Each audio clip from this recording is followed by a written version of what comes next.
encender las cámaras. Si no, desvinculo yo directamente, ¿eh?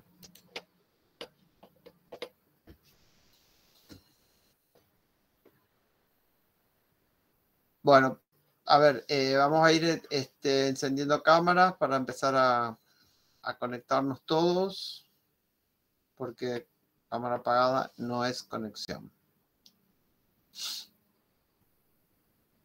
Repito lo que había dicho respecto de las clases grabadas. Ustedes pueden utilizarlas solamente como material de apoyo, no como único material de estudio, como muchas veces lo hacen, y obviamente quedan absolutamente eliminados al instante de la mesa de examen. Y ni siquiera nos ponemos a preguntar, nada, no. Absolutamente quedan eliminados de mesa de examen. Ya les aviso para que no se preste a ningún tipo de confusión posterior. Bien. Bueno, los que están ingresando recién ahora tienen que encender cámaras, si no serán desvinculados de la clase.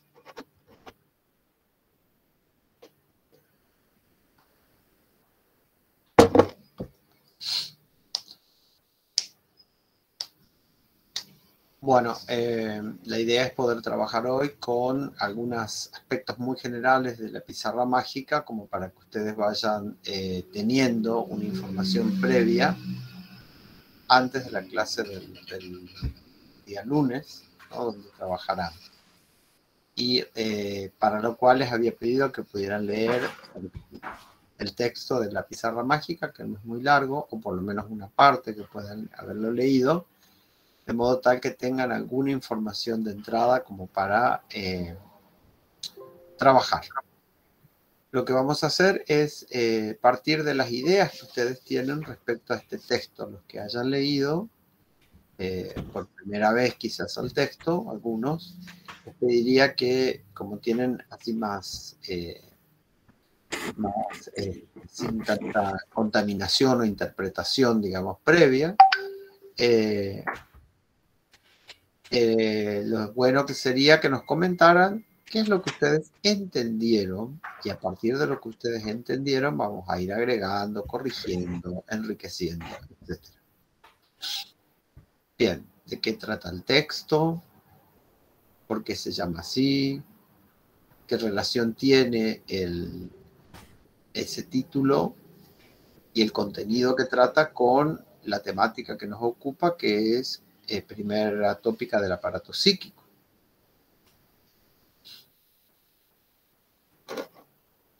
A ver, las alumnas que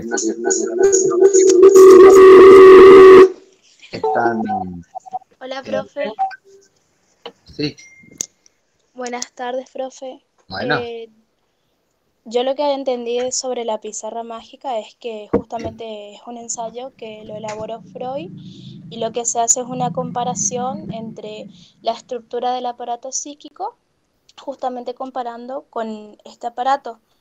Yo lo que entendí era justamente eso, que se quería dar como la manera o la forma en que se compone justamente nuestro aparato psíquico. Y no, lo que me llama la atención es que dice que, bueno, que al principio comienza que todas las personas, eh, tanto los neuróticos como las personas, nos podemos olvidar de lo que nos sucede, y para eso lo tenemos que anotar y registrar. Y básicamente en todo eso después explica cómo está conformado esta pizarra mágica, y no me quedó muy claro un poco cómo es el funcionamiento, pero eso es lo que le quería decir. Bien, perfecto. ¿Algún otro comentario sobre el texto? Así vamos armando unas ideas de base. Buenas tardes, profe. Sí, profe, yo entendí la metáfora porque él describe la pizarra mágica, la pizarra mágica con 3 capas. Una es una capa celuloide, la segunda es una hoja y la tercera es una lámina encerada, dice. Y lo que entendí por la primera es que vendría a ser la parte consciente, en donde nosotros percibimos los estímulos externos del mundo. Pero a su vez eso queda inscripto en la tercera lámina de esa pizarra mágica, por más que nosotros borremos. Sin embargo, a mí me pareció que es subjetivo para cada sujeto porque uno va adquiriendo esa subjetividad y le da importancia a ciertas percepciones que otro no le da importancia.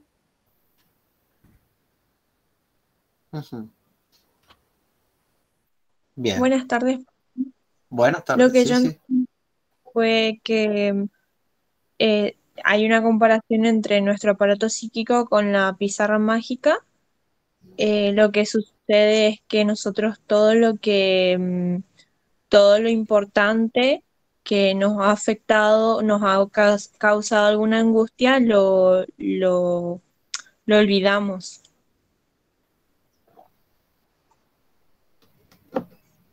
Ujú. Eso Y rescataste del texto. y con respecto a la pizarra mágica, que en la pizarra mágica se dibuja y se puede borrar, y eso es lo que hace nuestro aparato psíquico. Y en este caso lo que nos causa angustia o nos afecta, nosotros lo olvidamos. Bien. ¿Algún otro elemento que puedan ir comentando del texto?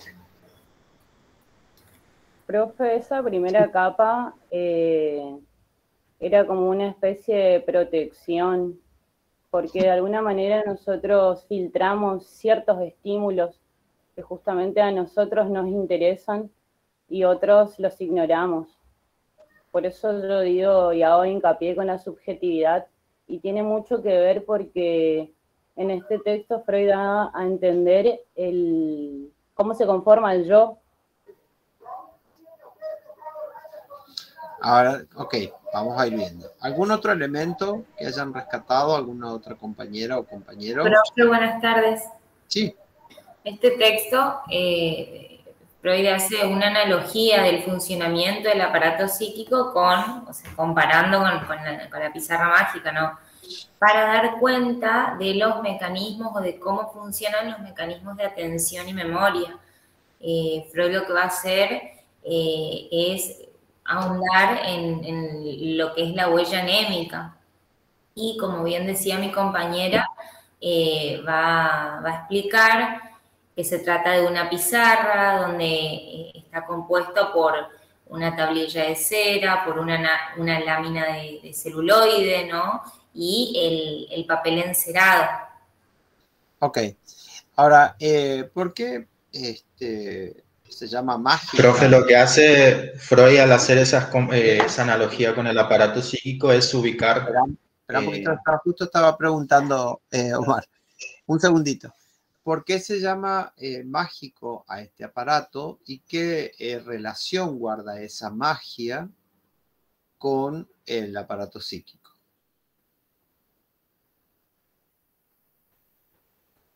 Profe, puede ser porque si bien se pueden borrar esas palabras que uno escribió, quedan justamente impregnadas en esa lámina de cera.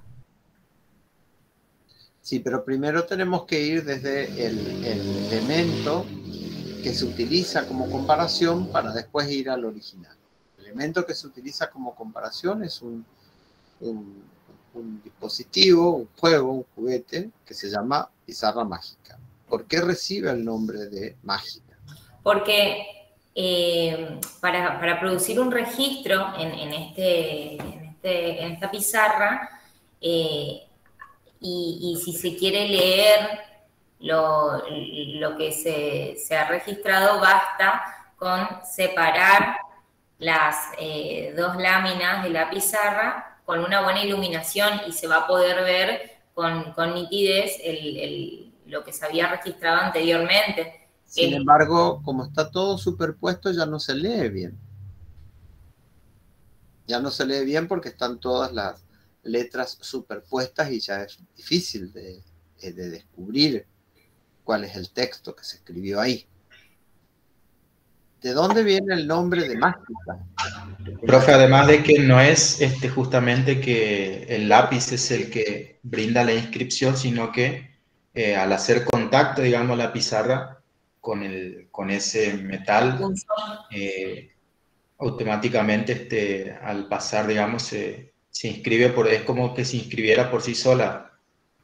Pero lo mágico es, lo mágico es el hecho de que yo Pues, no tengo que tocar la pantalla para que se borre.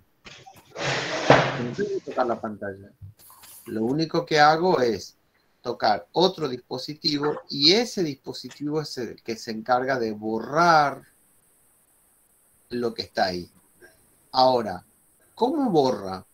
¿Dónde está ubicado el elemento que borra? Se ubican en la segunda, digamos, en la segunda superposición que tiene la pizarra.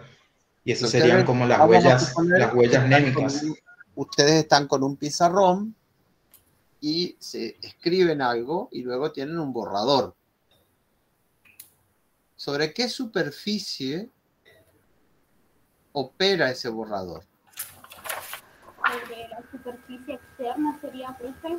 Sobre la única superficie que tiene el pizarrón, digamos, ¿no es cierto? Que es la externa. O sea, el pizarrón es un dispositivo que tiene una sola superficie. Sobre esa superficie se escribe y sobre esa superficie se borra.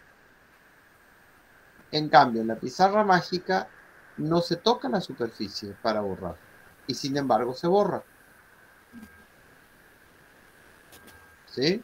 Es decir, lo mágico acá pasa por el hecho de que yo escribo en una superficie y se lee a partir de lo que queda inscrito en la superficie, pero para borrar yo no toco la superficie externa. ¿Sí? Eso es lo mágico que tiene. Yo aquí no necesito tocar la superficie externa para borrar, cosa que sí sucede con un pizarrón. ¿No? En un pizarrón, si yo quiero borrar algo y volver a escribir, inevitablemente lo que tengo que hacer es tocar la superficie externa. ¿Sí? De hecho, ese dispositivo que llamamos pizarrón, o la hoja, que es la otra comparación, son dispositivos de una sola superficie. Entonces, la única diferencia es que el pizarrón se puede borrar y volver a escribir, digamos, ¿no? Pero en todas ellas siempre se trabaja, en estas dos se trabaja con un dispositivo de una sola superficie, y en el caso del pizarrón, se puede volver a escribir, a ocupar nuevamente la superficie con nueva información, para lo cual yo tengo que manipular esa superficie. A través de un borrador lo que hago es eliminar la información que ahí está puesta y ya queda todo limpio para volver a escribir otra vez. Ahora, esto no sucede en la pizarra mágica. Y ahí hay varias diferencias. Primero, que la pizarra mágica, como ustedes han nombrado, contiene más de una superficie. El segundo elemento es que para borrar los elementos de la pizarra mágica, yo no tengo que tocar la superficie. ¿Qué hago para que se borren los elementos de la pizarra mágica?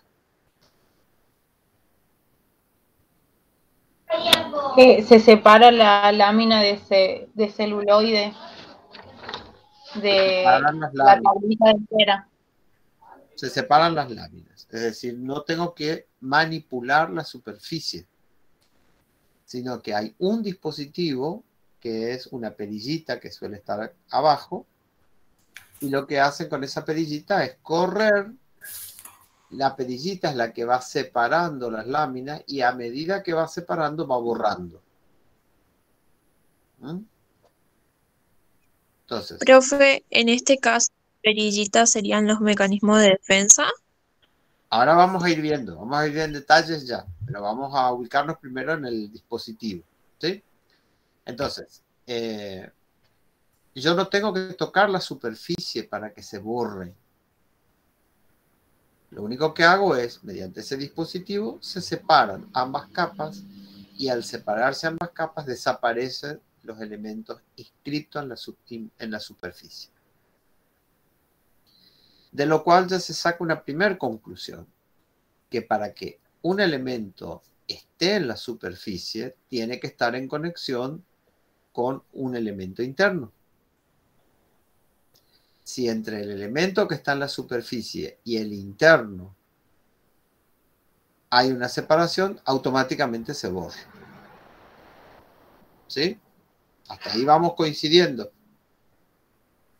Entonces, si por alguna circunstancia se produce, aunque sea mínimamente, un pequeño movimiento de la barra que separa, automáticamente ustedes van a observar cómo se va borrando. Vamos a suponer que sin querer ustedes borran algo, un poquitito, y se dan cuenta y paran. Quedará una parte borrada y otra parte continuará escrita.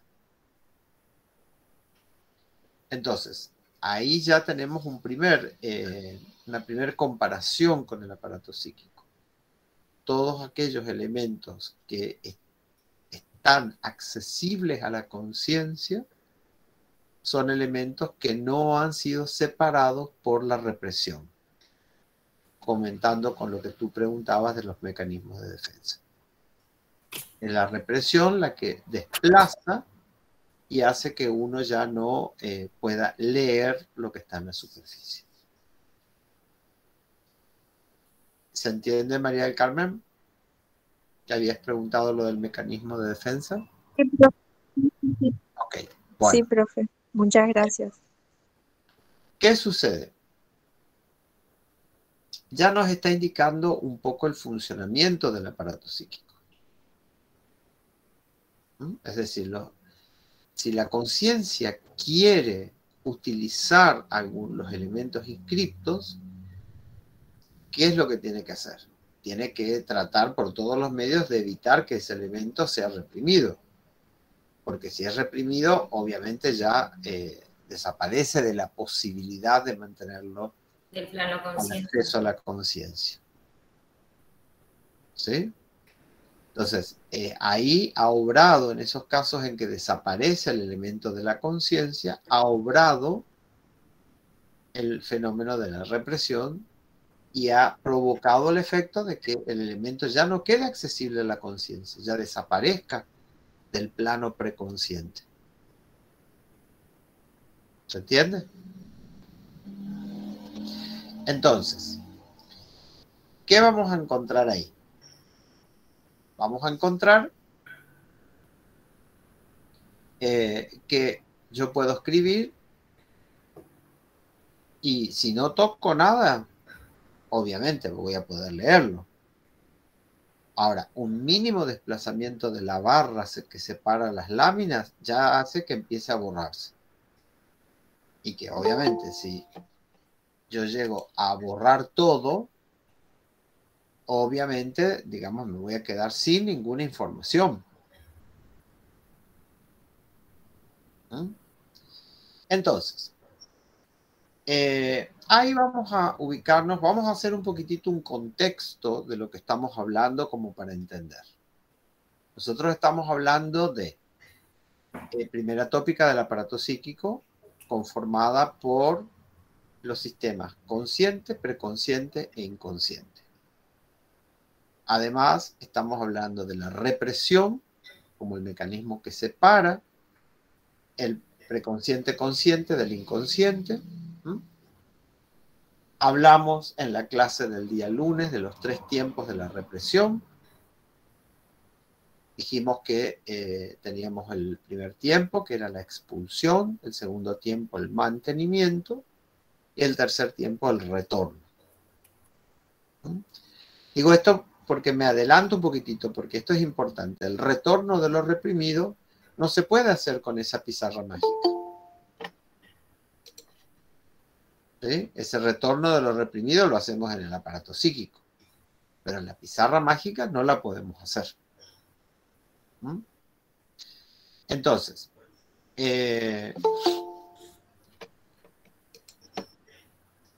nos encontramos con consciente, preconsciente, inconsciente, represión, los tiempos de la represión. ¿Ah? Bien.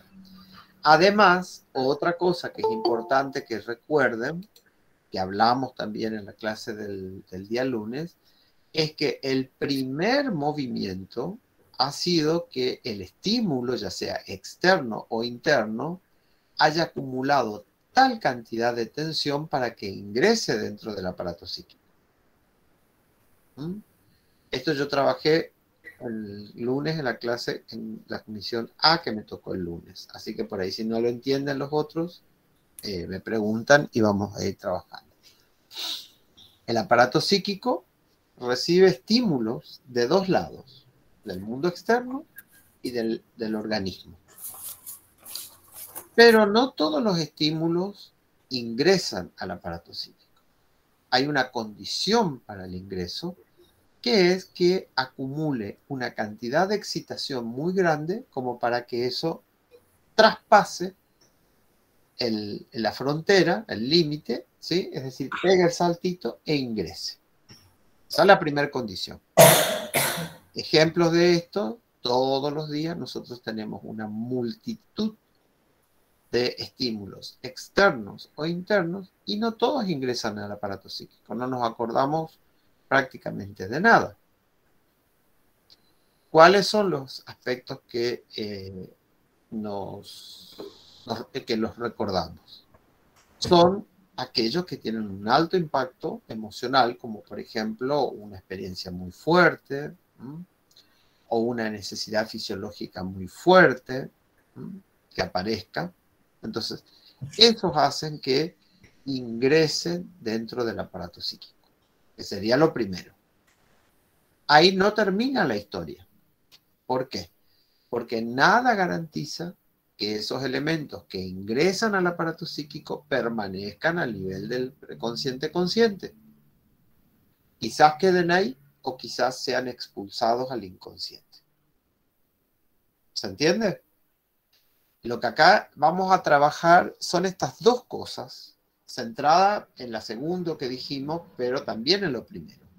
En lo primero es cómo algo ingresa al aparato psíquico, y lo segundo es qué sucede cuando algo ingresa dentro del aparato psíquico. Lo que sabemos es que no hay garantía de que permanezca en el preconsciente consciente. Todo el tiempo la represión está vigilando, ¿sí?, cada elemento para ver si nos genera algún monto de displacer a la conciencia, y de generarlo, obviamente lo expulsa y lo mantiene alejado en el inconsciente. ¿Sí? Y después puede suceder que eso vuelva otra vez en forma disfrazada a través de la censura, que se expresa a través de sueños, actos fallidos, lapsus, o ¿cómo es que se llama? O las otras psicopatologías de la vida cotidiana, ¿no? Entonces, el esquema es este. No es que todo estímulo que llega al aparato psíquico automáticamente y mecánicamente se convierte en un elemento psíquico. No. Tiene que reunir determinadas características. Y de hecho, acá dice en el texto, que ustedes lo nombraron, habla de una protección antiestímulos. ¿Sí? Ustedes nombraron que el aparato psíquico tiene una protección antiestímulos. O sea, frente a los estímulos, ya sea externos o internos, el aparato psíquico, ¿qué es lo que va a hacer con esos estímulos fuertes?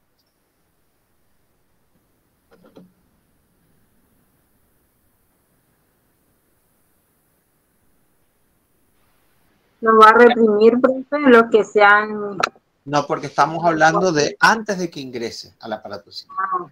Acuérdense que cuando la represión es un mecanismo que opera sobre elementos que ya han ingresado dentro del aparato psíquico, nunca con elementos que aún no han ingresado. lo percibe y lo evalúa. Sí, pero Rebaja la carga del estímulo. Rebaja la carga del estímulo. Eso es condición necesaria para ingresar. Es decir, lo primero que sabemos es que la carga de estímulos no puede ser baja, tiene que ser alta para que ingrese, ¿sí?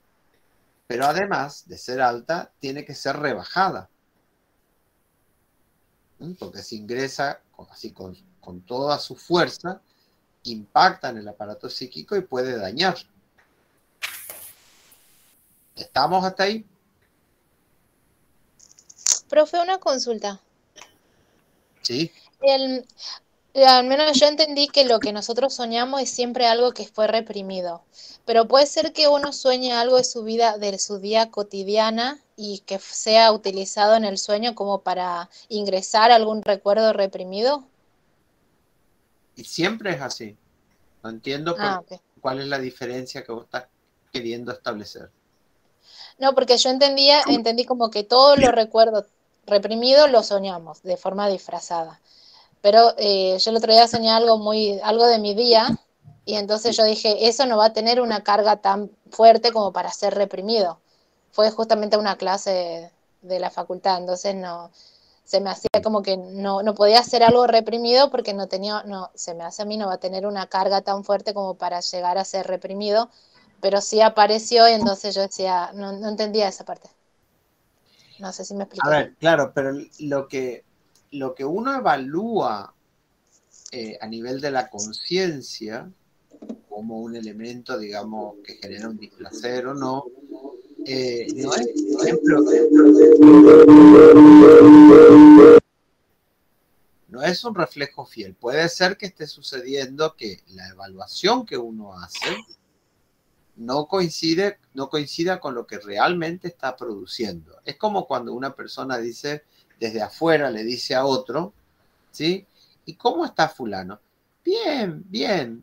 Y uno se da cuenta que no está, o se imagina que no debe estar tan bien el fulano, porque le pasó, no sé, un camión encima, ¿sí? Y hay gente que plantea ese bien como un mecanismo de defensa.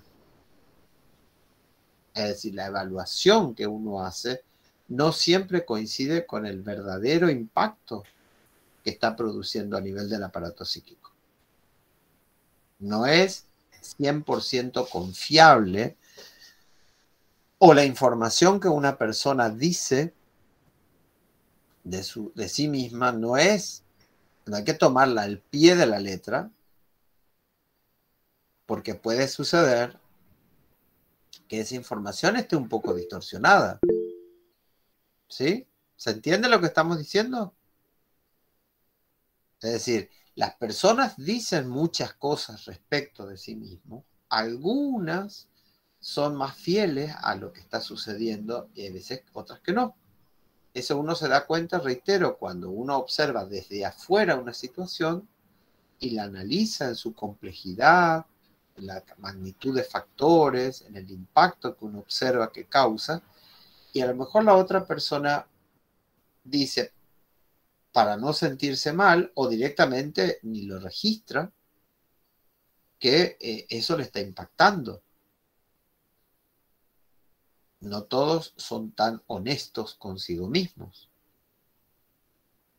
Algunos no lo dicen para no sentirse mal, pero se dan cuenta. Y otros directamente no se dan cuenta, de acuerdo a la magnitud que tenga la represión en sí misma, ¿no?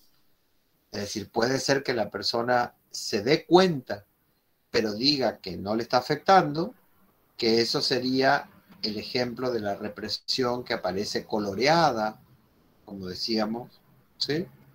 O puede ser que directamente no registre, ¿sí? Y en ese caso estamos hablando, digamos, de que el monto de afecto directamente desapareció. Acuérdense que ahí estábamos hablando de 3 soluciones, ¿no? Que desaparezca, que aparezca coloreada, ¿sí? O que se transforme automáticamente en angustia. Los 3 destinos del afecto en la angustia. Entonces, cuando la persona te dice, bueno, ¿cómo estás, fulano? Bien. Y uno escarba y se da cuenta, digamos, que no está tan bien, pero la persona se da cuenta de eso. Ahí que estamos diciendo que hay una transformación de ese displacer en una forma coloreada. Ahora, puede ser que directamente desaparezca el malestar y la persona está diciendo, sí, estoy bien. Desde afuera uno se da cuenta que no está bien, pero no es que está mintiendo ni que está minimizando, sino que realmente no conecta. No conecta. Ahí que estamos diciendo que la represión lo que hizo fue directamente erradicar el monto de afecto que estaba asociado a esa situación. Pero a vos te ha pasado tal cosa, sí, sí, sí, pero estoy bien. No coincide la circunstancia que está hablando con el monto de afecto. Entonces, en esos casos, es lo que decíamos en el destino, uno de los destinos de la represión. Entonces, hay una protección antiestímulos que opera, como ustedes bien dijeron, rebajando la carga del estímulo para evitar que se dañe la parte más sensible del aparato psíquico, que es la parte que recibe los estímulos. Esa zona es la más sensible y esa es la que se protege.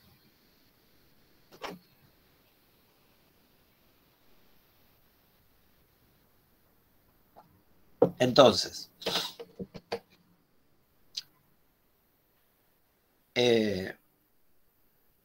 ahí nosotros, ¿qué tenemos?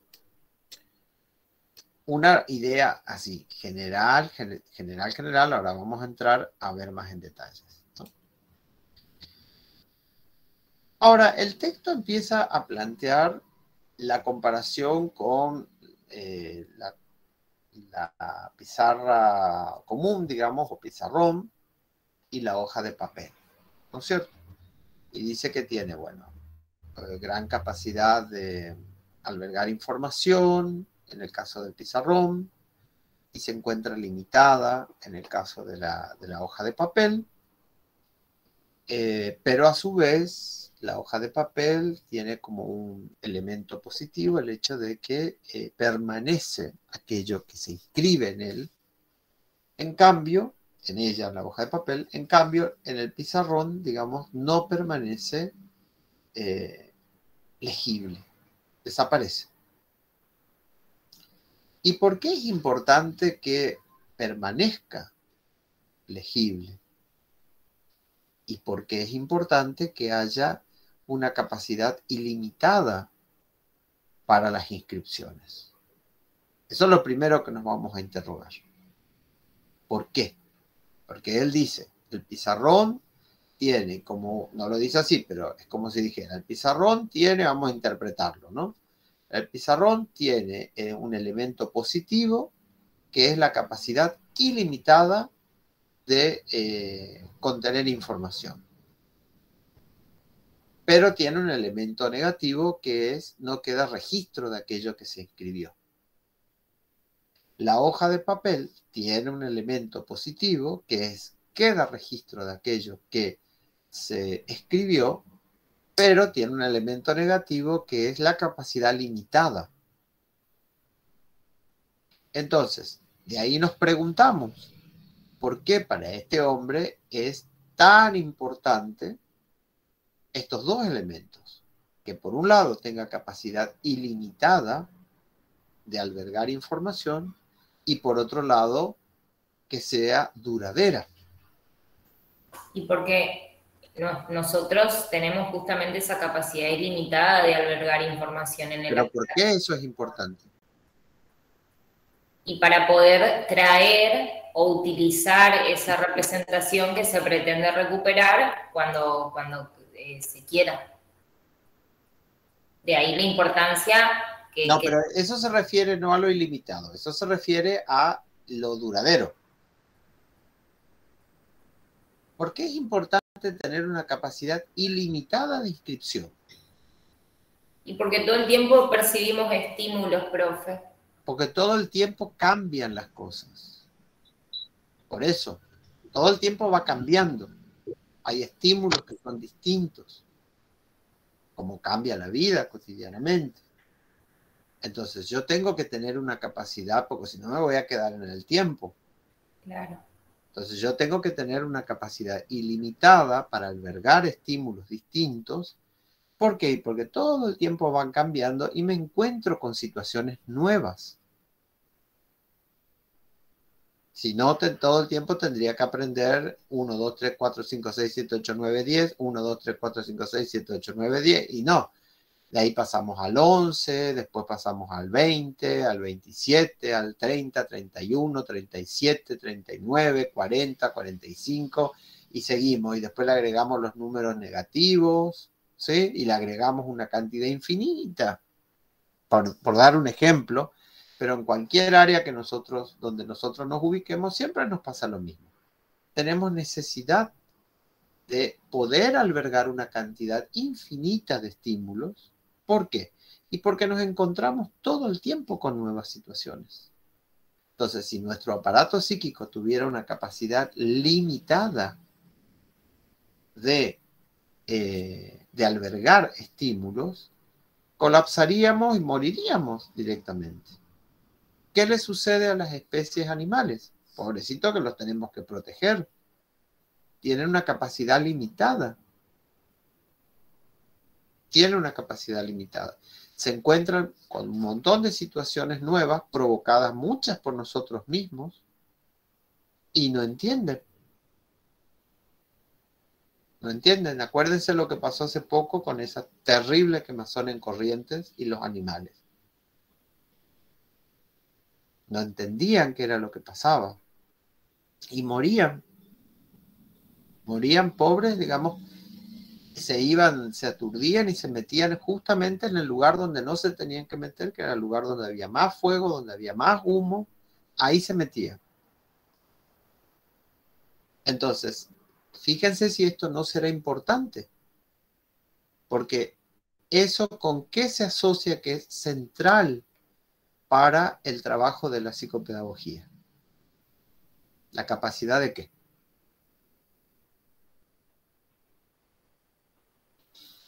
De aprendizaje. La capacidad de aprender, claro, albergar cada vez más nuevos elementos. ¿Se entiende lo que estamos diciendo? Sí, Es fundamental, es central esto que nosotros entendamos, porque todo el tiempo nos vamos a encontrar con nuevos elementos. Y tenemos que saber evaluar cuando llega un estímulo si ese elemento es 100% nuevo, es parcialmente nuevo, es muy similar a algo que ya lo hemos visto anteriormente o es lo mismo que vimos anteriormente. Tenemos que tomar esa decisión, ¿no? Cada vez que nos encontramos con un estímulo, bueno, tenemos que saber qué tipo de estímulo es esto. ¿Esto es algo nuevo? ¿Esto es algo viejo? Porque si bien es cierto que lo nuevo, bueno, sí, es excitante porque es la aventura, también tiene el riesgo del peligro. Porque es todo el tiempo algo nuevo, algo nuevo, algo nuevo, es muy estresante. Entonces, yo tengo que saber diferenciar. Y para diferenciar es que recurro al segundo elemento, que es la capacidad de albergar la información y que no se pierda. Es decir, eso que saca de Freud como positivo de la hoja, que dice no se borra la información en ella escrita, está siempre legible, o sea, agarro el papel y esto es tal cosa, esto es tal cosa. Entonces, eso sirve para tranquilizarme un poco, frente a todo nuevo, con lo desesperante que es todo eso, ¿sí? Esto otro sirve para calmar un poco, porque obviamente cuando hay algo nuevo, obviamente que es excitante. Ahora, cuando es todo el tiempo nuevo, satura. es estresante. Entonces, aparece ahí una disyuntiva. ¿Por qué? Y porque tengo que tener abiertos los dos canales que me permitan a mí, digamos, incorporar nueva información, porque todo el tiempo estoy en nuevas circunstancias, pero por otro lado, no tengo que perder la información previamente incorporada, porque si no, no puedo batallar con lo nuevo. Automáticamente, frente a algo nuevo, ¿qué es lo que nosotros hacemos? Tratamos de buscar alguna información más o menos similar o que creemos que es similar con el estímulo que estamos percibiendo, ¿sí? Y lo utilizamos así. En el mejor de los casos. Ahora le voy a explicar en qué casos no. Pero en el mejor de los casos, llamémosle normal, ¿qué es lo que nosotros hacemos? Frente a un estímulo que aparece, automáticamente yo busco en mis archivos una situación similar y veo, a ver, cómo utilicé ahí, qué era eso, cómo lo utilicé, cómo manejé la situación, y después empiezo a comparar, a probar si es que el mecanismo que yo apliqué acá lo puedo aplicar acá o no. Voy a intentar ver, ¿sí? Entonces, trato de ver si es que se puede aplicar o no. Hay casos en los cuales, más extremos, en los cuales yo veo algo que es absolutamente distinto y sin embargo lo transformo en algo como similar a algo que ya pasó. ¿Sí? Eso vamos a conocerlo en el caso del psicoanálisis como transferencia. Algo que yo lo disfrazo como si fuera algo que ya pasó y en realidad es algo nuevo, es algo distinto y yo no lo puedo ver como algo nuevo y distinto, sino que lo asimilo a elementos anteriores. Eso ustedes van a escuchar y leer en la lectura psicoanalítica como el falso enlace de la transferencia. Entonces, frente a un elemento nuevo, o vamos a suponer un elemento que aparece, lo primero que tengo que hacer es, bueno, ¿esto yo ya lo conozco o no lo conozco? ¿Es nuevo o es un elemento ya conocido? Si es un elemento nuevo, trato de ver si no hay algo similar en mis archivos, ¿sí? ¿Por qué? Y porque tengo que aplicar mecanismos de interacción con ese elemento nuevo para ver cómo proceder correctamente. Vamos a suponer el ejemplo del hambre. Sí, ¿cuál es, ahora aprovechando que usted está hablando de transferencia, cuál es el fin de la transferencia en el tratamiento psicoanalítico? Y lo que pasa es que nos vamos a desviar mucho. Vamos a ir a otro tema que los compañeros van a quedar medio perdidos. Bueno. Lo siento, ¿la próxima? Sí. La próxima. Bueno, entonces, frente al estímulo vamos al ejemplo del hambre. Estímulo interno. ¿Sí? Frente a la primera vez que uno tiene una experiencia de hambre, ¿sí? ¿Qué hace?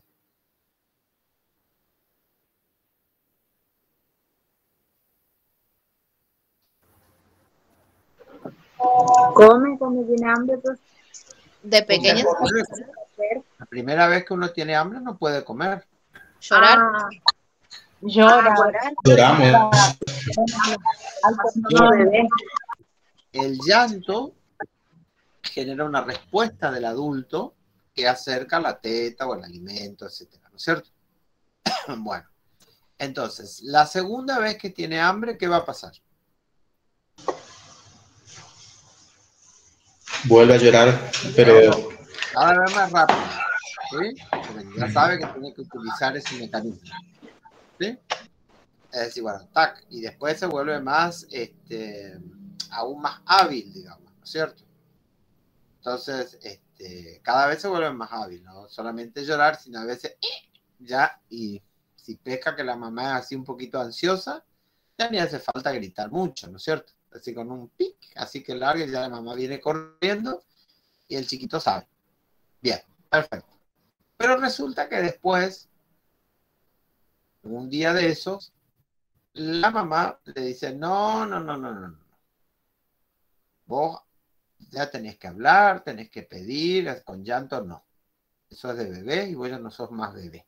Tenés que poder hablar. Se le presenta ahí un nuevo estímulo, esta vez externo. Además del interno, tiene el otro estímulo externo, ¿no? Ese estímulo externo que le dice, no. ¿Y qué hacen las mamás? Porque el chico intenta, digamos, con él. Wow. ¿Y la mamá qué hacen? Le dice que hable. Existe para que hable, ¿no es cierto? que pida. Exacto. Entonces ahí tiene que es una nueva situación. Es una nueva situación. Guarda alguna similitud con la situación anterior, porque es algo que yo hago para que el otro me dé. Pero ya no puedo hacer lo mismo que antes, que era gritar, porque me dijo que no. Entonces me pide que hable. Entonces, ¿qué voy a hacer? Voy a decir algo. ¡Oh! Y ahí viene la mamá rápido, además de contenta porque logró su objetivo, viene corriendo y le trae la comida. ¿Sí? Entonces, después le agrega otras cosas. Porque le dice, bueno, ahora ya no es más, o vos sabés hablar, ¿no? Entonces, ¿qué querés? Así, no, ¿qué querés? Leche o pan, lo que fuere, ¿no es cierto? Entonces, ya no es nada más que un gritito. Entonces, en toda esa secuencia, ¿qué es lo que está haciendo? Una cantidad de comparaciones, de identificar estímulos, ver qué relación tiene con lo anterior, con lo actual, etc. ¿Sí? Entonces, ahí nosotros tenemos estos dos elementos que dice Freud que parece que son muy importantes para el desarrollo psíquico, que es la capacidad de albergar mucha información, pero también la capacidad de que no se pierda la información. Ambos necesarios, que los conocemos nosotros como la capacidad de la atención, por un lado, y la capacidad de la memoria, por otro lado. Función memoria y función atención.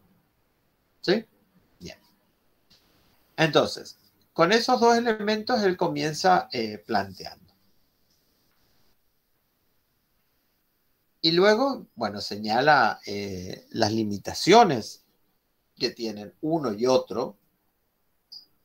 Y ahí dice que, bueno, apareció en el mercado, dice, un nuevo dispositivo que se llama pizarra mágica y que parece que junta los elementos de uno y de otro, los elementos positivos de uno y de otro que él reclama, que son, bueno, la capacidad de albergar permanentemente mucha información y la capacidad de conservar esa información.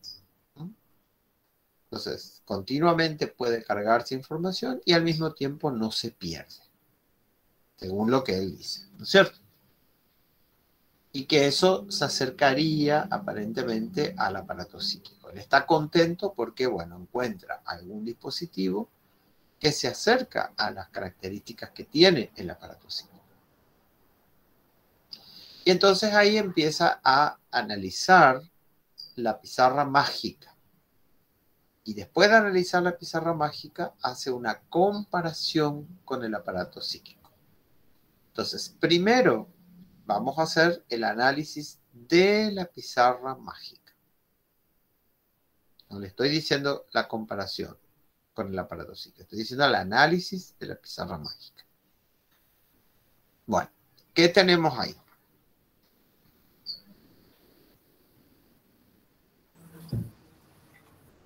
La tablilla de cera, la lámina de celuloide y el papel encerado. Bien, vamos a ubicarnos desde afuera hacia adentro. Lo primero que tenemos, ¿qué es? La lámina de celuloide. La lámina de celuloide. En segundo lugar, El papel encerado y por último la tablilla de cera. Tablilla de cera. Además, no lo nombra así también, o sea, lo nombra pero no directamente. Hay otro elemento que nosotros hemos... ¿El punzón, profe, puede ser? El punzón es otro elemento, pero El nosotros... borrador. Pero no es un... Sería claro, como el lápiz. el punzón es el lápiz, pero además, eso que llamamos borrador, ¿qué nombre tiene ahí? No es borrador. Cumple la función de borrador, pero no es un borrador. Es una perillita. Sí, una perilla que separa, va separando, ¿sí? Ese elemento también lo tenemos que considerar para interpretar, digamos, lo que el relato que él está haciendo. Entonces veamos. Primera lámina dijimos que era... La lámina de celuloide. La lámina de celuloide. ¿Qué características tiene? ¿Qué función cumple? Cumple la función de protección antiestímulo, como para proteger. Pero no utilicemos los términos para el aparato psíquico.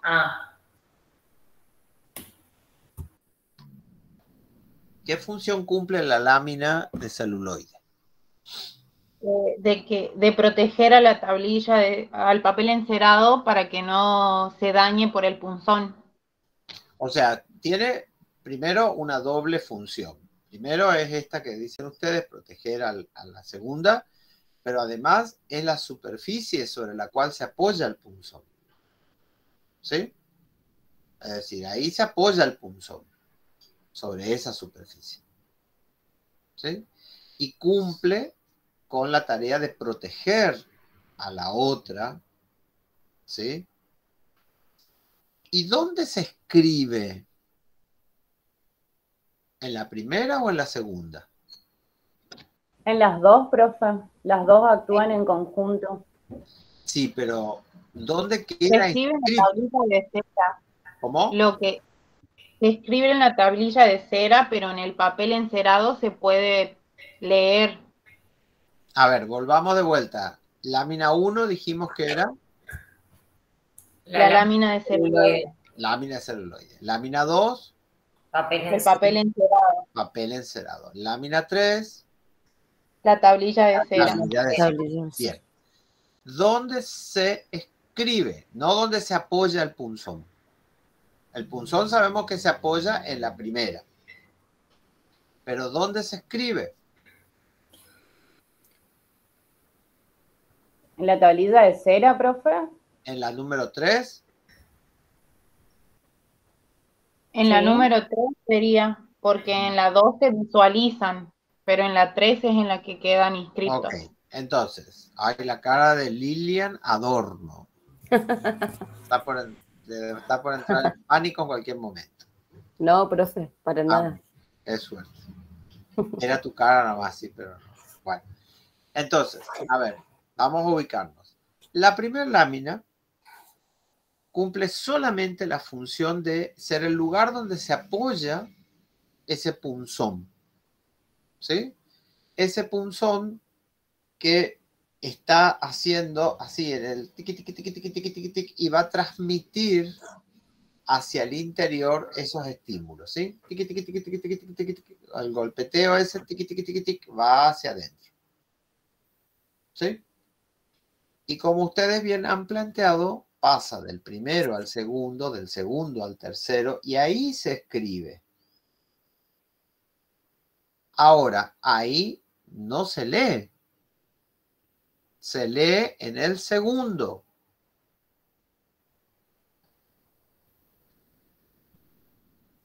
Fíjense todo lo extraño que es. Una superficie que tiene la única función de ser el lugar donde se apoya el punzón y que empieza a transmitir las ondas así, tiqui, tiqui, tiqui, tiqui, tiqui, tiqui, tiqui, y va pasando al segundo y al tercero. En el tercero es la superficie, la lámina de cera, que es donde se escribe, pero ahí no se lee. Para que se lea, tiene que tener una conexión con la segunda. Miren el despiplume que es esto. ¿Sí? Entonces, protección antiestímulo. el lugar de la lectura, ¿sí? Y el lugar de inscripción, ¿sí?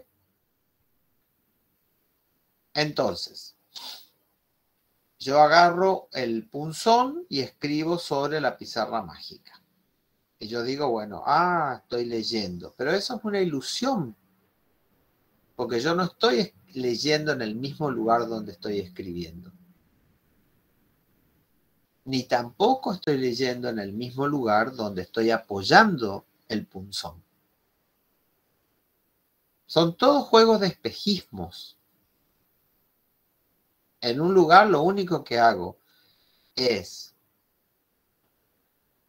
trazar, en otro lugar escribo y en otro lugar leo. Fíjense cómo es. Esto es interesante porque así funciona el aparato psíquico. No es todo en un solo lugar, sino que cada uno se encarga de una función distinta. En un lugar hago trazos, en el otro es el que escribo y en otro es el que leo. Obviamente, para que se pueda producir todo ese juego de trazar, escribir, leer, las tres tienen que estar conectadas. En cuanto se separan, ya no puedo,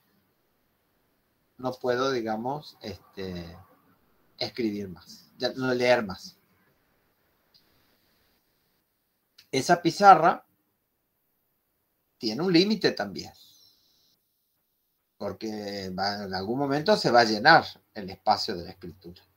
Entonces me veo en la obligación de borrar, ¿sí? O de correr ese dispositivo que borra para volver a escribir nuevamente. Sin embargo, va a decir que esa tablilla de cera donde se escribe, ahí queda todo escrito.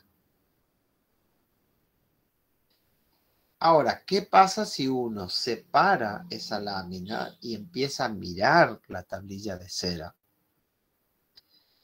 No puede leer con claridad, porque van a estar todas las distintas escrituras superpuestas. Miles y miles y miles y miles. La única forma de leer es que esté conectada la lámina 3 con la lámina 2 y con la lámina 1. Es la única forma. ¿Por qué? Porque lo último que se escribió, ¿sí?, está accesible, es lo más cercano a la lámina 2 y por eso yo puedo leer. Pero en cuanto separo, lo que se escribió se hunde en el resto de las otras y ahí se empieza a mezclar. Es mágica realmente porque como si yo escribí no puedo leer. Si yo escribo algo tengo que poder leer. Excepto lo que le va a pasar cuando trabajen con chicos que tienen problemas de escritura que escriben y no pueden leer. Ni ellos, ni ustedes, ni la maestra, ni la madre, ni el padre, ni nadie. Ni el vecino, ni nadie. No pueden leer, ¿no? Pero en general, ¿qué es lo que sucede? Cuando uno escribe, logra leer lo que uno escribió. Hay una relación de coherencia entre el escritor y su escritor que se transforma en lector, ¿no? Pero acá, ¿qué es lo que pasa? El lugar de la escritura no es el lugar de la lectura. Y el lugar donde yo apoyo el trazo tampoco es el lugar de la escritura. Es otro el lugar. Entonces realmente es mágico. Por eso es distinto de la superficie del pizarrón o de la superficie del papel, que tiene una sola superficie. No son tres superficies conectadas, es una sola. Imagínense en el pizarrón, en la universidad o en sus cuadernos, el mismo lugar donde ustedes escriben es el lugar donde leen. Acá no. acá hay una superficie donde yo apoyo el elemento con el que escribo. Otra superficie donde se escribe y una tercera superficie donde se lee. ¿Se entiende hasta ahí lo que estamos diciendo o no? ¿Sí? Sí, profe. Ahí aparecen los problemas del aparato psíquico. Tienen que estar conectados todos estos elementos para que la persona pueda hacer ese ida y vuelta que hacemos con la hoja de papel o que hacemos con el pizarrón. ¿Sí? Porque en una hoja de papel automáticamente ustedes escriben y después leen automáticamente. ¿M? Y en un pizarrón ustedes escriben y automáticamente leen, etc. El único inconveniente sería si alguien borra el pizarrón y ¿qué dijo? Ahí que estaba escrito, alguien copió, etcétera, etcétera, pero el mecanismo es el mismo. Uno puede escribir y puede leer eso que se escribió. Bueno, acá no es así. Son superficies apoyadas sobre otras superficies, cada una de ellas cumpliendo una función, y las tres son necesarias para poder leer con claridad lo que allí sucede. De hecho, si se separa la primera, segunda de la tercera lámina, queda escrito o quedan rastros de que ahí se escribió algo, pero no se puede leer directamente. Hay que hacer todo un trabajo de interpretación, lo que técnicamente en psicoanálisis se llama interpretación. No se puede leer directamente. Lo que uno escribió ya queda totalmente mezclado con todo lo otro, ¿sí? Porque ya se separó y bueno, quedó mezclado.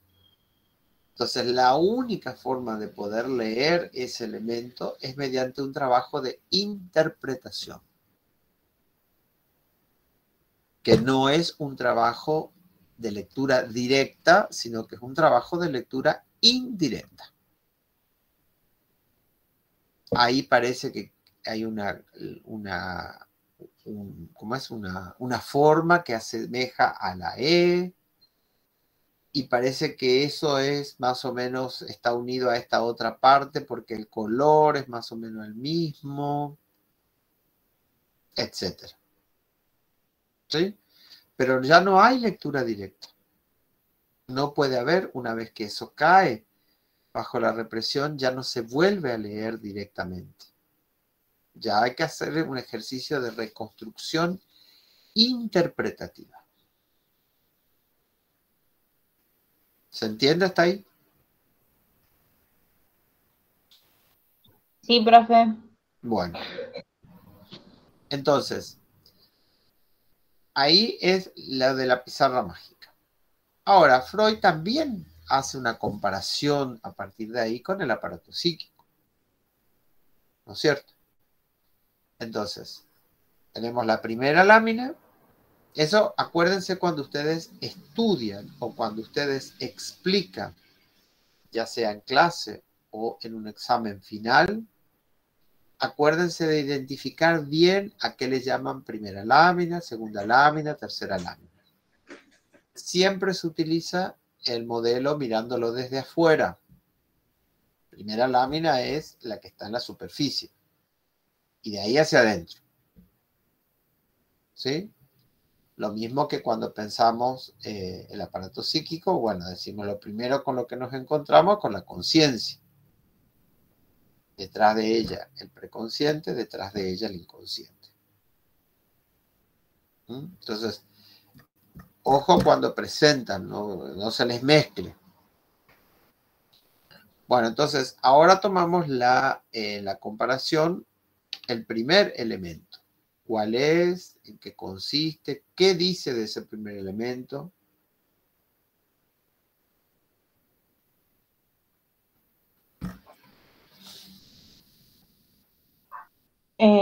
Dice que toma el lugar de la protección antiestímulo que ocuparía en el aparato psíquico, la conciencia. O sea, la lámina celuloide. Sí, a ver, vamos a ordenarnos. La conciencia contiene un elemento que se llama protección antiestímulo. La conciencia es más amplia que la protección antiestímulo. Lo contiene. La protección antiestímulo es un elemento de la conciencia. Ojo ahí a la presentación. A ver, también yo necesito que los que no hablaron, hablen. Y es acá, profe, donde sucede lo que decíamos al principio, que rebaja la magnitud de las excitaciones de los estímulos. Sí. Los otros también tienen que hablar, ¿eh? Ojo. Vamos. Todo acá nadie es hijo de rey, que no va a hablar, que princesita, no. Acá todos tienen que hablar. Profe, ¿puede ser que también de alguna manera filtra esos estímulos que van a ingresar al inconsciente, o sea, los más significativos? Sí, los estímulos ya sean que sean externos o internos. Se van a filtrar solamente lo más significativo, lo que más le interesa al sujeto. Es como que tiene una conexión con el inconsciente. O lo que puede tolerar. A ver, lo que puede tolerar. Porque hay veces hay cosas que a las personas les interesan y sin embargo no las pueden retener. Es decir, de verdad le gustaría retener algo, pero no puede. Por alguna X circunstancia. No es que todo lo que nos interesa lo retenemos porque sería muy fácil así. ¿No? La vida sería muy fácil, pero en realidad no funciona así. Hay una cantidad de cosas que nos interesan y somos incapaces de retenerlas o de pelear por ellas, etc. ¿No? Entonces, más que lo que le interesa es lo que puede. Lo que puede, cada aparato psíquico está moldeado, que tiene límites, que tiene capacidades distintas de acuerdo a las experiencias de vida y a la interpretación que se ha hecho de todo eso. Entonces, estamos hablando de la capacidad que tiene cada uno de poder tolerar, de poder incorporar, de poder manipular determinados estímulos, que no siempre son los que nos interesan. Hay veces que son imprevistos, que no los esperábamos y que, bueno, nos vemos obligados a tomar. Por ejemplo, que ustedes estén leyendo esta materia porque les interesa saber y un día se les dice, bueno, hay parcial. Y ahí ya no es leer porque les gusta, ahí hay que leer porque hay que rendir. Entonces no es que, no sé si les gustará rendir, pero bueno, tienen que hacer lo que puedan. ¿Se entiende? ¿Qué más? Estamos hablando de la primera capa. En la comparación con el aparato psíquico, que estamos hablando ahí de la conciencia. Dijimos que ahí alberga al sistema de protección antiestímulos.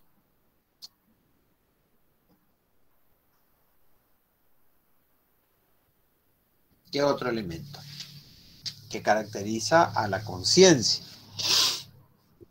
Profe, yo tengo una duda. Disculpe si es una pregunta muy obvia, pero quería saber la diferencia porque en el texto se menciona al sistema percepción conciencia. ¿Cuál es la diferencia entre cuando dice conciencia y sistema percepción conciencia? La conciencia es todo la porción del aparato psíquico. Dentro de esa tiene un sistema de percepción conciencia y también tiene un sistema de protección antiestímulo. La conciencia es lo que abarca todo. Pero ahí, al interior de ese segmento del aparato psíquico que se llama conciencia, ahí nos encontramos con varios elementos. Uno es el sistema de protección antiestímulo y otro es el sistema de percepción conciencia. ¿Son solo dos componentes serían? Sí, ¿Son solo dos? Básicamente son esos. ¿Cuál está más en contacto con el exterior? ¿Cuál de esos dos?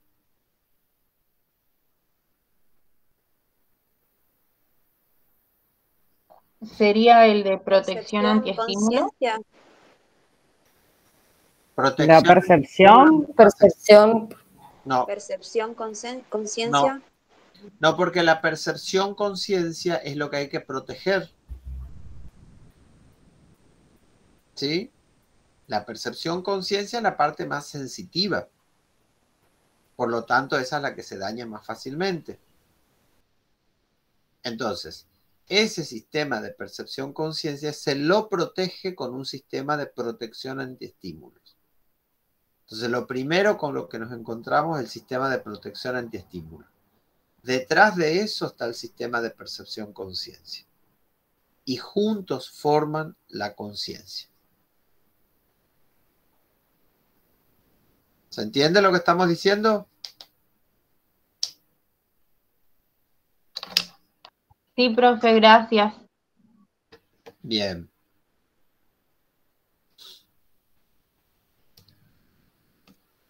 ¿Algo más de todo lo que sea el primer sistema?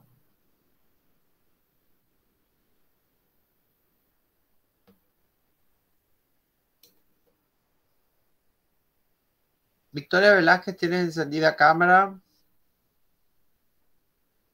Teresa Roldán. Sí, profe, yo tengo encendida la cámara. Ah, sí, perdón. Sí te había visto. Patricia Carabajal también está. Sí. Omar Darío Costa. Ah, sí. Sí.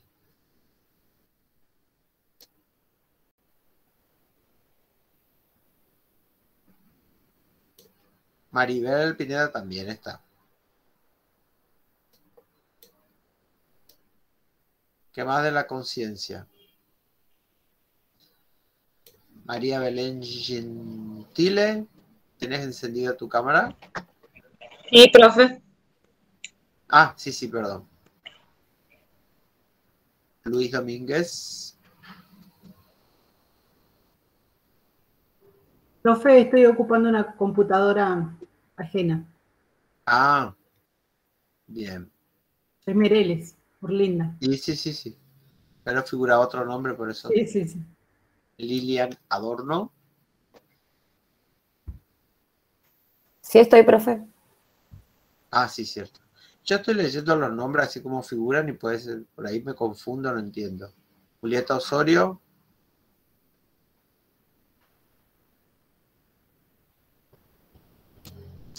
Julieta Osorio dice acá. ¿No? Julieta Osorio a la 1, Julieta Osorio a las 2, Julieta Osorio a las 3.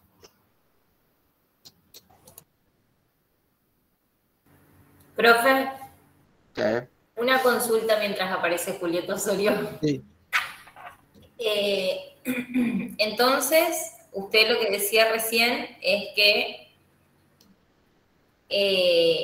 la lámina de celuloide y el papel encerado, analógicamente, desde la perspectiva de Freud, van a constituir la producción antiestímulo y la conciencia, o sea, ambos constituyen la conciencia. Claro. ¿Y el inconsciente? Ahora vamos a ver. Ya vamos a ver. Eso, nada más entonces de conciencia. Eso queda más o menos claro. Ahora vamos a ver la segunda y la tercera lámina. Avi Flores, dice. Avi Flores Ralas. Sí, estoy, profe. Ah, bien.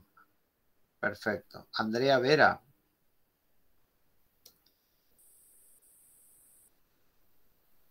Andrea Vera. No sé quién es tampoco. Andrea Vera a la 1, Andrea Vera a las 2, Andrea Vera a las 3. Bueno. Vamos a la segunda lámina. ¿Qué función cumple en la pizarra mágica? La superficie donde se lee. ¿Dónde se lee? Exactamente. Acuérdense que dijimos, hay una donde se traza, la otra donde se escribe y la otra en el medio donde se lee. ¿Ah? Entonces, ahí hacemos una analogía con el aparato psíquico y nos encontramos con el sistema preconsciente. ¿Sí? Entonces, el sistema preconsciente es el que permite leer los elementos que están en el inconsciente.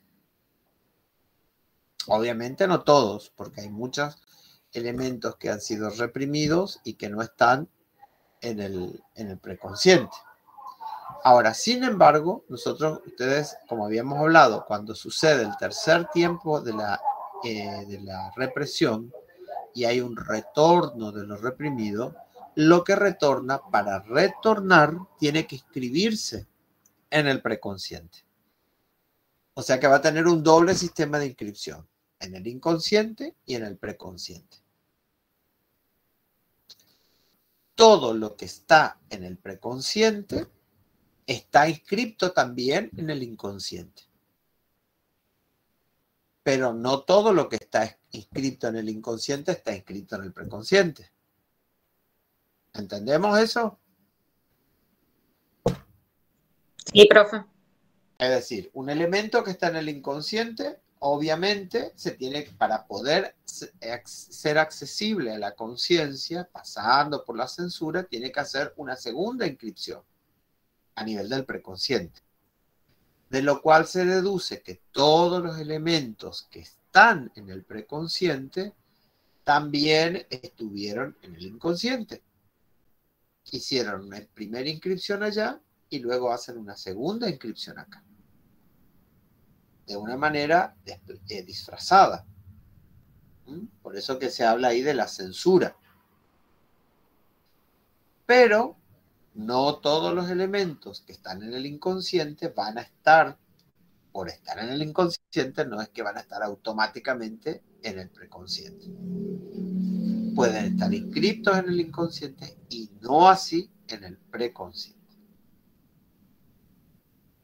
Si quieren que eso retorne de lo reprimido, siempre lo que hay que hacer es una inscripción a nivel del preconsciente. Y solamente así la conciencia puede acceder a su uso. En la analogía que estamos haciendo, solamente si están conectadas las tres, yo puedo leer. Si esto se separa, pierdo la capacidad de leer ese elemento. Entonces, la conciencia necesita de algunos elementos que están en el preconsciente, ahí los tiene a mano, y después hay otros elementos que no los tiene a mano, no puede acceder, que son los elementos inconscientes. ¿Vamos hasta ahí? Sí, profe. Bueno. Y luego está la tercera lámina, la tablilla de cera, que es el lugar donde se inscriben. Ahí sí se inscriben. Entonces se inscribe ahí, de ahí hace un tránsito hacia la segunda para poder ser visualizados en la primera. ¿Sí? Es decir, yo puedo visualizarlo, pero gracias a que hay toda una conexión de tercera, segunda y primera. Si no, eso desaparece de la posibilidad de ser leído. Queda escrito, pero también sabemos que queda escrito y queda no legible fácilmente, sino que hay que hacer todo un trabajo de traducción para poder llegar a leer eso que está ahí escrito. Entonces, una lectura que no es tan directa, es indirecta, lleva su tiempo, es todo un trabajo de reconstrucción, siempre hay un peligro de que se pueda equivocar uno cuando hace la interpretación, siempre está esa posibilidad. ¿Por qué? Porque está trabajando con elementos que están superpuestos, ¿sí? y que uno tiene que tratar de descubrir algún elemento. Mira, acá se ve que hizo escribe la A de esta forma, siempre que escribe la A parece que escribe así, le agrega tal cosa. Acá utilizó otro color, acá el trazo fue más profundo que en este, bueno, y así se va reconstruyendo en el trabajo interpretativo. Todo eso con vistas a, en el proceso terapéutico, lograr que la persona pueda volver otra vez a establecer alguna conexión entre los sistemas. Porque acuérdense que hablábamos en la clase pasada, el lunes, que cuando esos sistemas empiezan a separarse, porque la represión empieza a operar fuertemente, ¿qué es lo que sucede? Ya no es tan fácil hacer la recuperación del retorno de lo reprimido y que vuelva a producirse el equilibrio de vuelta. Ya no es tan fácil. Cuando esto se separa y empieza a producirse el síntoma, hay un intento, pero siempre está fallido. No puede volver al equilibrio como anteriormente, antes de la aparición del síntoma. No está esa posibilidad casi automática que tenemos, por ejemplo, cuando soñamos algo, de volver a recuperar un elemento que fue reprimido y eso nos permite equilibrarnos nuevamente. Sino que, ¡pum!, esto no es tan automático, sino que ya está separado y se pierde la capacidad de hacer equilibrio. Hay que hacer todo un trabajo terapéutico para que eso pueda volver a funcionar nuevamente. Y eso lleva un tiempo y un esfuerzo grande. Entonces, eso es lo que en el aspecto descriptivo de la pizarra mágica y su comparación con el aparato psíquico. Ahora, en un momento dado del texto, Freud dice que esa analogía o esa comparación que se hace con la pizarra mágica tiene un límite, llega a su fin.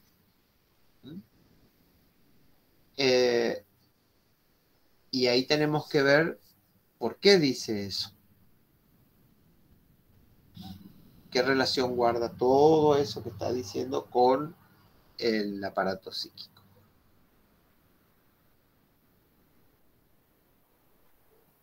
Dice que el aparato psíquico no puede compararse con una pizarra mágica porque tiene una recepción ilimitada de estímulos todo el tiempo y también tiene reproducción desde el interior hacia el exterior y una reproducción involuntaria también.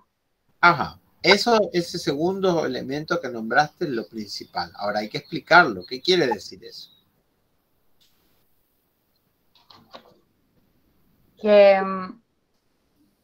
Porque él dice, la pizarra sería realmente mágica si pudiera,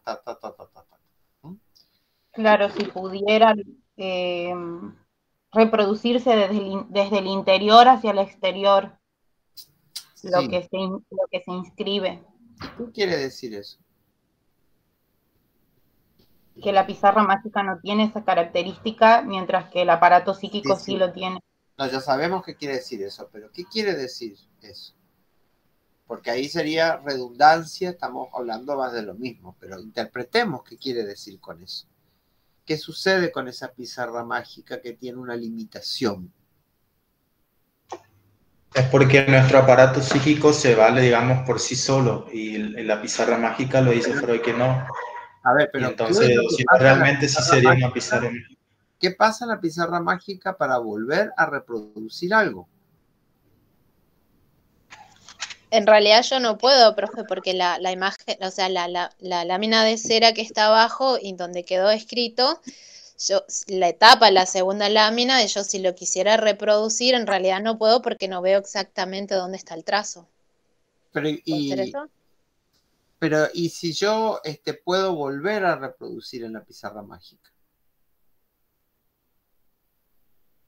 Porque tiene una superficie ilimitada, porque borro y puedo volver a reproducir. ¿Qué está queriendo decir ahí Freud?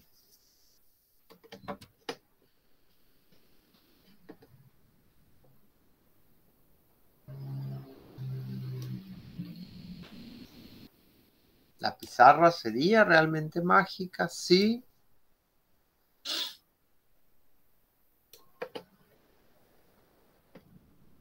Pudiera reproducirse, dice, desde el interior.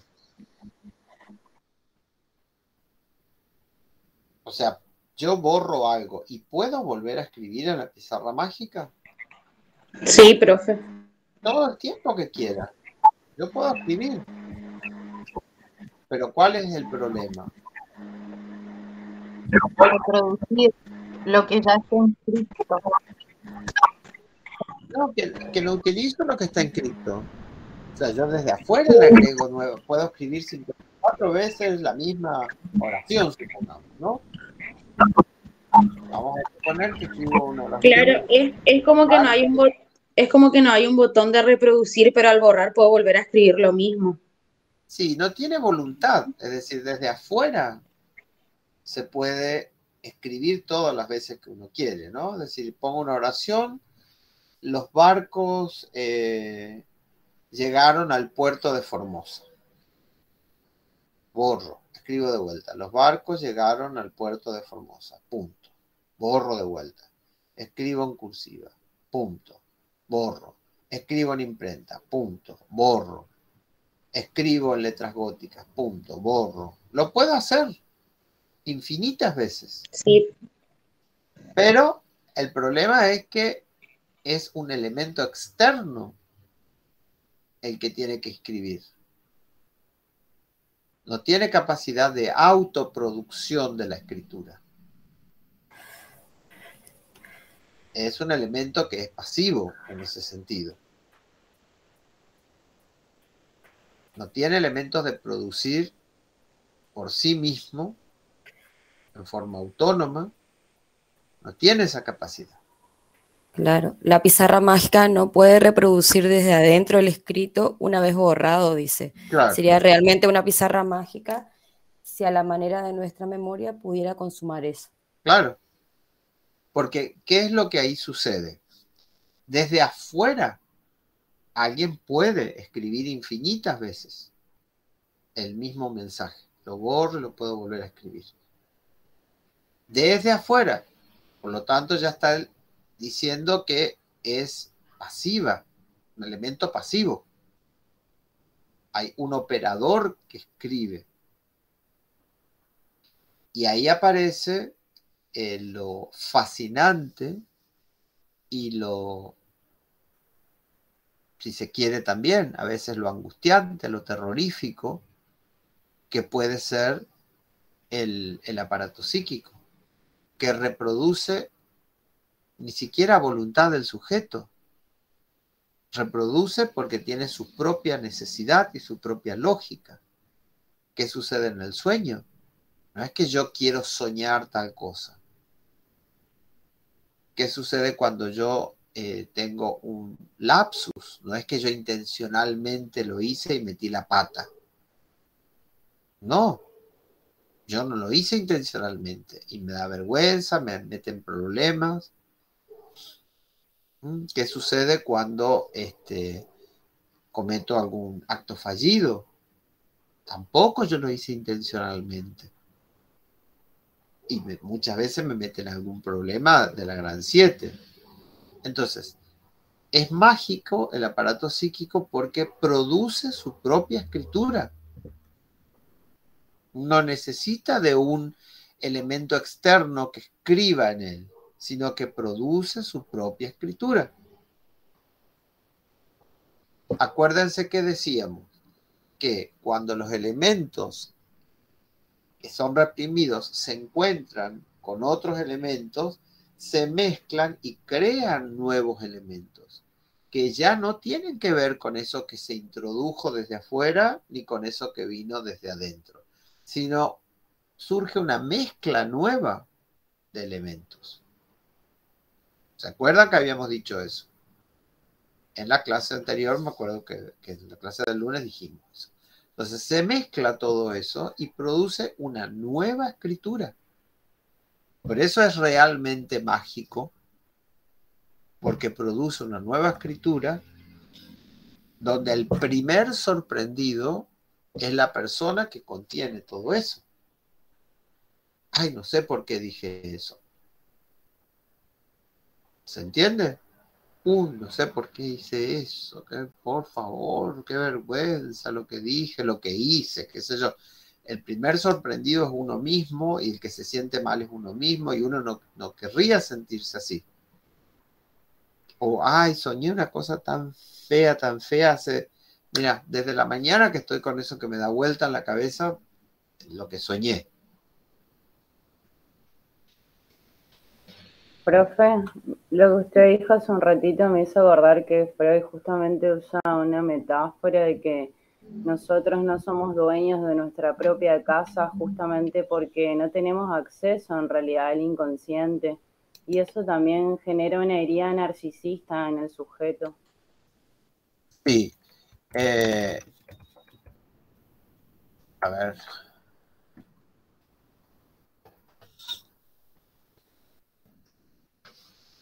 Entonces, ahí hay un problema. ¿Sí? Es decir, que no es que el sujeto escribe su propia escritura, no, es totalmente activa.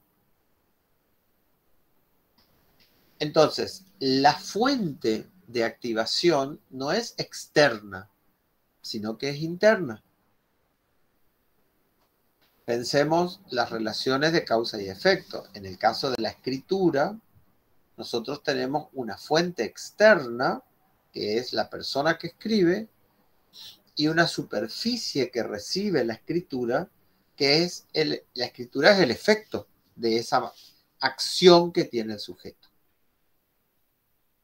Ahora, si acá nos está diciendo que del interior del aparato psíquico hay una posibilidad de escritura, ¿dónde se escribe eso? ¿Cuál es el efecto y dónde se escribe?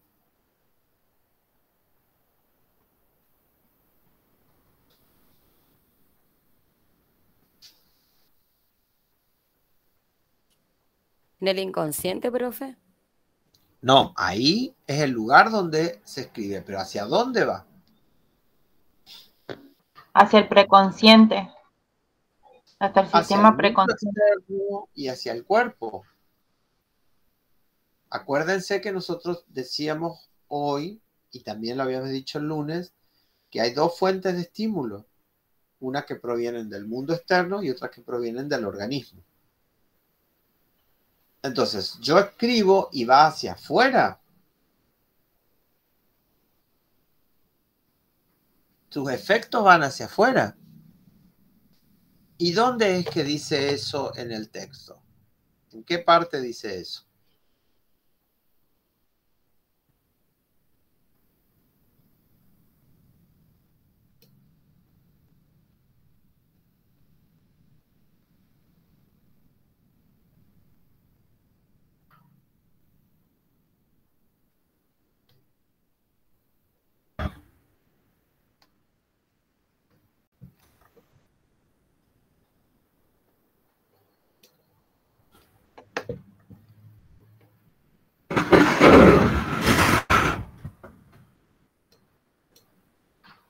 Luis.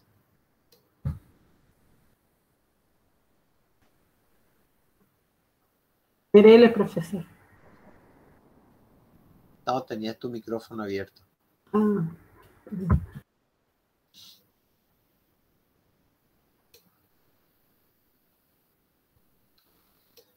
¿En qué parte del texto habla de eso?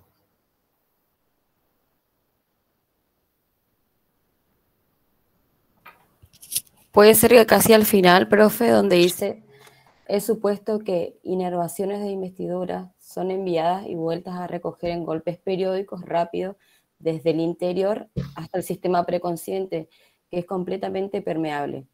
Mientras el sistema permanece investido, de ese modo recibe las percepciones acompañadas de conciencia y transmite la excitación hacia los sistemas némicos inconscientes. O sea que Perdón, está bien lo que vos estás señalando, por un lado. Pero por otro lado, lo que nos está indicando ahí, cuando nosotros decimos estamos prestando atención a algún estímulo que proviene del organismo o que proviene del mundo externo, ¿qué es lo que está sucediendo? Si tomamos eso que perfectamente recorta la compañera.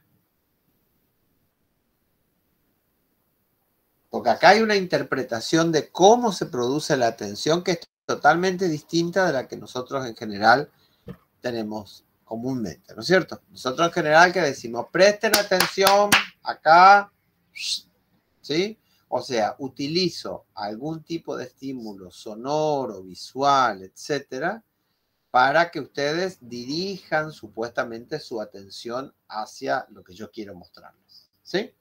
Pero acá no dice eso. Acá yo puedo gritar, zapatear, bailar, colgarme el ventilador, no sé, ponerme pintura fluorescente y puede ser que no llame la atención. ¿De qué va a depender? Según lo que leyó la compañera ahí.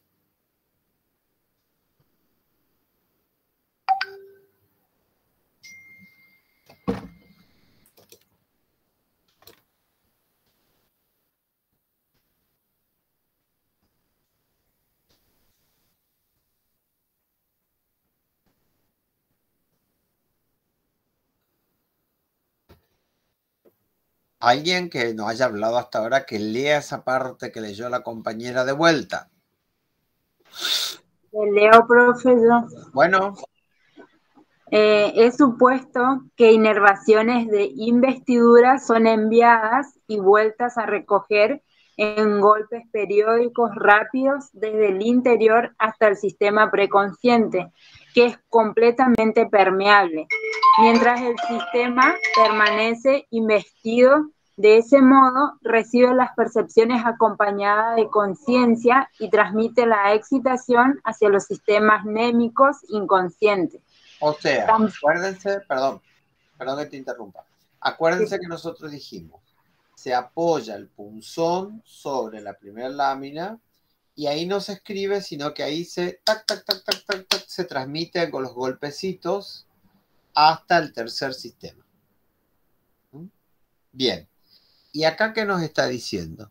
¿Dónde se produce ese golpecito tic, tic, tic, tic, tic que va pasando?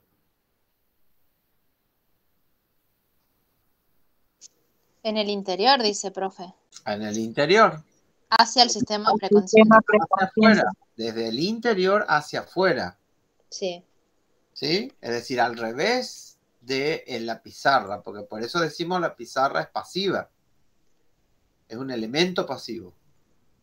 A diferencia del aparato psíquico que es activo y que se origina en el inconsciente. Desde ahí están los golpecitos. Tuc, tuc, tuc, tuc, tuc, tuc, que de ahí van pasando hacia el sistema preconsciente y del preconsciente a la conciencia. La conciencia. Primero. Y segundo, para que se pueda hacer todo ese pasaje, tienen que estar los tres conectados. Si no están los tres conectados, no hay atención. Entonces, Profe, cuando dice transmite la excitación hacia los sistemas némicos inconscientes, ¿quiere decir que tenemos que poder recordar lo que está en el preconsciente para poder prestar atención? ¿Algo así, entiendo? Y claro, porque por eso decíamos hoy, eso que vos estás recortando ahí lo asociamos con el hecho. Tenemos un estímulo que nos aparece y yo lo clasifico. ¿Es algo nuevo o es algo ya visto? Si es algo nuevo, ¿es totalmente nuevo o es más o menos parecido a algo que vi? Si es más o menos parecido, tengo que ubicar más o menos parecido a cuál de todos los estímulos anteriores. ¿Se entiende?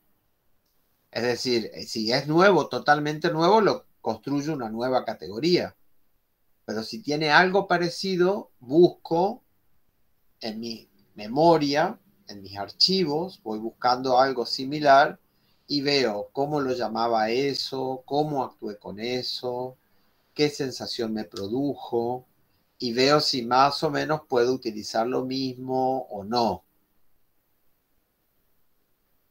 Ahora, tienen que estar conectados los tres. Profe, y cuando dice tan pronto la investidura es retirada, se extingue de la conciencia, ¿habla de la censura que actúa y se reprime lo que está sucediendo? O sea, ¿se va pasa No, a la represión?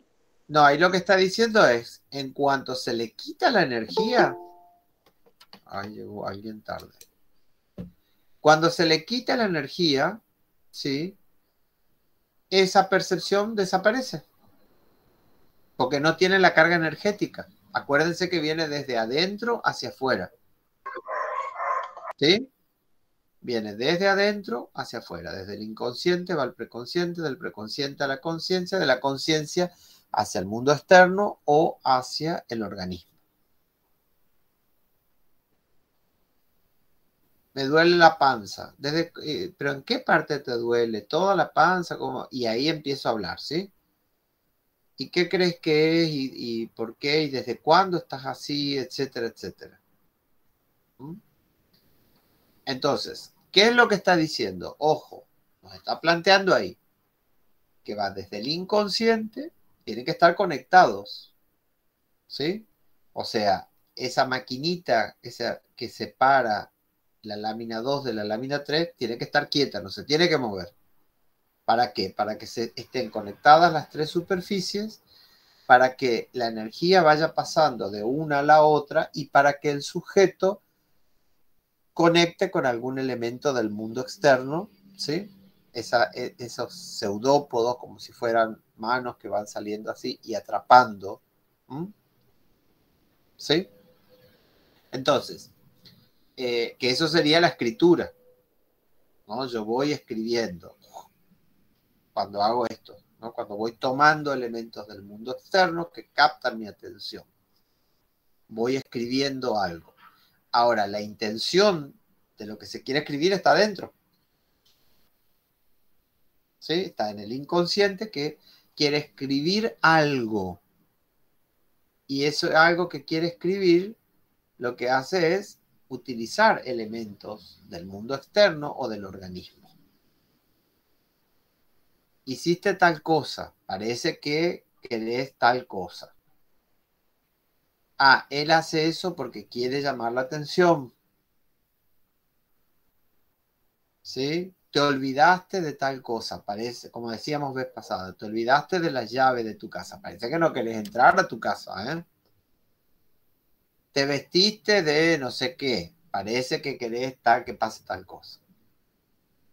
Te produjiste, pintaste, no sé, te llenaste de maquillaje, te pusiste aros, qué sé yo, parece que vos estás queriendo algo, ¿eh? ¿Se entiende? Es decir, Profe, o cuando, por ejemplo, puede ser no nos acordamos el nombre de alguien y algún estímulo, no sé, algo parecido nos hace acordar a ese, ya me acordé de tal persona, el nombre de esta persona. sí. Claro, o sea, lo que estamos diciendo es que desde el interior hay una intención de escritura, pero se escribe afuera, metafóricamente. Se escribe, quiere decir, bueno, tomo este objeto, tomo este otro objeto, me interesa esta situación, me interesa esta otra situación. O deja de interesarme esa situación. ¿Sí? Cuando me deja de interesar algo es porque se ha separado lámina 2 de lámina 3, no hay una corriente de energía, por lo tanto eso pierde interés, no genera interés. Entonces, comparándolo con la pizarra mágica, yo podría decir que todo lo que se reinscribe en el papel encerado es porque ya está escrito en la tablilla de cera. No todo, porque hay situaciones nuevas. Se reinscribe diferente, claro. Claro, porque vos también tenés situaciones nuevas que vivís todos los días. O sea, el aparato psíquico en búsqueda de objetos se puede encontrar con situaciones nuevas. Y que no las puede analogar a ninguna de las categorías anteriores. No es que es más o menos parecido a algo, no, es totalmente nuevo.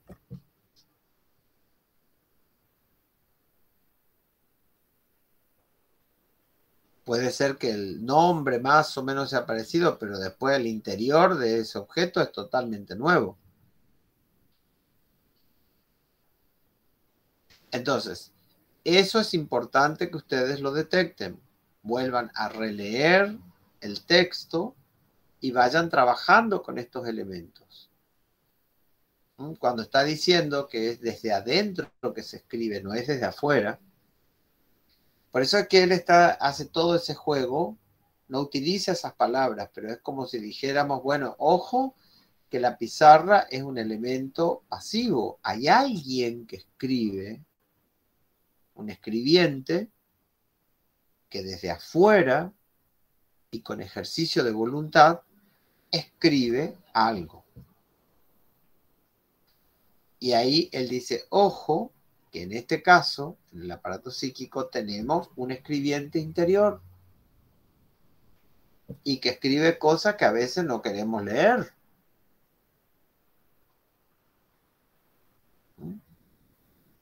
Que sale a buscar.